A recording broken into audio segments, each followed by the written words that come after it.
1994 on an L BMW 525 TDS, turbo diesel this one, automatic. It is the TDS this one, E34 model variant on the 5 Series. Bodywork wise, we'll start off the bonnet, work our way around onto the interior. We'll go for an engine startup as well. Been off the road for a couple of years, plenty of stamps in the book, not bad mileage on.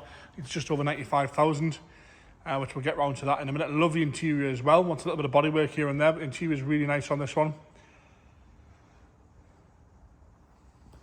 Right, starting off with the bonnet. It is nice and straight at the bottom. There's a few stone chips here and there, a few stone chips on the front there, which are very shallow stone chip dents. We are missing the BMW badge, and we've got a few little patches of lack appeal towards the rear there of the bonnet, but apart from that, no big gouges or massive dents at all in that. A few little stone chip dents and that's all. A few slightly heavier scratches here and there on it. I say, been off the road a couple of years, this one. You'll see the headlights are nice and clear, grill's all intact all the way across. Get my words out today, all nice and straight. As you come down the bumper corner, we've got a bit of a scuff on the corner. The paint's a little bit flat on the corner there, the bumper corner. Working our way around the rest of the front bumper. Again, a few little stone chips across the front edge there. Rear valance is all good. Got a little bit of a crack in it. We've got a hole in the spotlight underneath. Onto the right-hand side bumper corner, a little bit of a scuff on the plastic itself. We're going to come round and down the driver's wing. Now, we have got some corrosion on this one. On the wing, you can't see that underneath the paint. There's a few bits at the top where the paint's come off. Rest of the wing, no big dings or dents. We've got the match wheels all the way around. Lower half of the sill section, you can see that there. Gonna want some attention. The current vendor did start changing panels and stuff a couple of years ago to get ready for a respray. So you'll see the doors were slightly different colour, but they were different doors, and a different boot lid was put on as well. Across the roof, nice and tidy across the roof. The odd light surface scratch here and there, wants a polish in places. No corrosion at all around the sunroof, which is nice and tidy. No problems at all there. A few little stone chips and that's all. Wing mirror caps are uncracked on both sides on the driver's side. Again, another rust bleb coming through there on the driver's door. As you work your way back, you'll see that it needs some attention on the lower half of the passenger door there as it comes onto the arch. There is new trims, 2 new trims in the boot for the lower half of the doors. As you come around the arch, you can see the corrosion there on the arch. That is the right-hand side. Rest of the door, apart from that lower half, looks to be nice and tidy. Across the top section here of that rear quarter, all nice and straight. And again, the corrosion is there on the rear arch. Around the fuel filler cap is all okay. Working our way onto the back bumper now, right-hand side, nice and tidy across the right-hand side there. Around the back bumper, rear lights are all good on both sides. Left-hand side bumper corner's got a scuff on it. We can see that corrosion on the seam underneath the light on the left-hand side rear quarter. Across the back of the boot lid there, there's got a bleb on the bottom there on that infill panel, part of the boot aperture, not on the actual boot lid itself. Tow bar fitted as well. Boot lid itself's all okay. Some slightly heavier scratches where it's been stored, I would think. But apart from that, not too bad. Coming down the left-hand side rear quarter, again, we have got some corrosion across the side there where it meets the bumper, and around the arch we have got some corrosion. I will open the door there, you can see it's going to want some welding in there.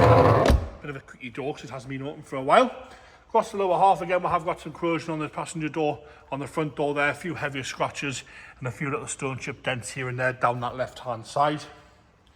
Working forward onto the front wheel arch again, you're going to want to put a new wing on there really. That needs a new wing. Ideally, you can see the corrosion on there. It's lifted the paint off, got some rust on the lower half of the sill section. Again, wing mirror cap is uncracked there. As we come up the top of the sunroof, again, no corrosion across the roof there. Nice and tidy. It's here to be sold with us on no reserve. Interior wise, interior is lovely on this one.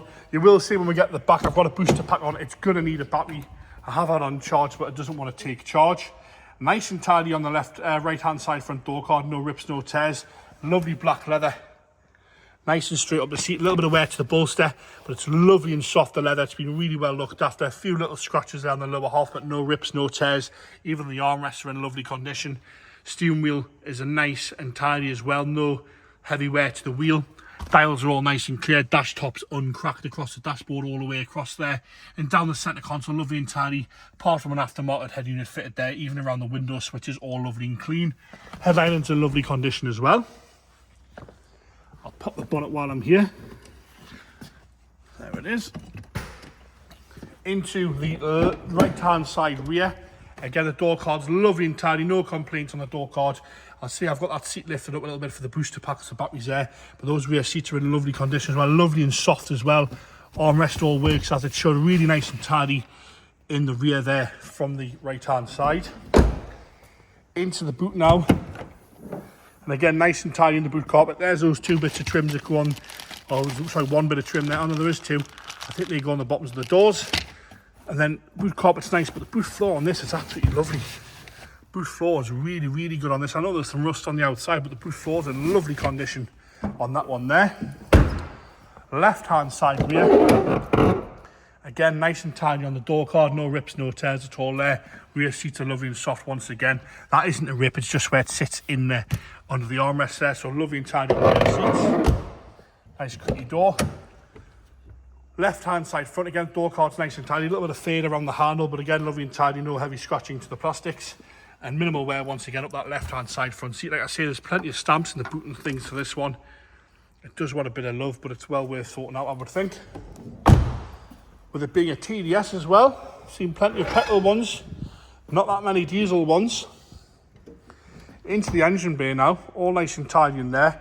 You will hear a sort of a hydraulic lifter knock when I start it up. It does do that, that's why the gentleman started to restore it to get all that bits fixed. So I'll fire it into life here. That is completely my fault for not letting the glow plugs warm up, so user error there, human error, I do apologise. I'll let the glow plugs warm up and then it'll fire straight up. So I apologise there, you can hear that there. When it comes back down the revs,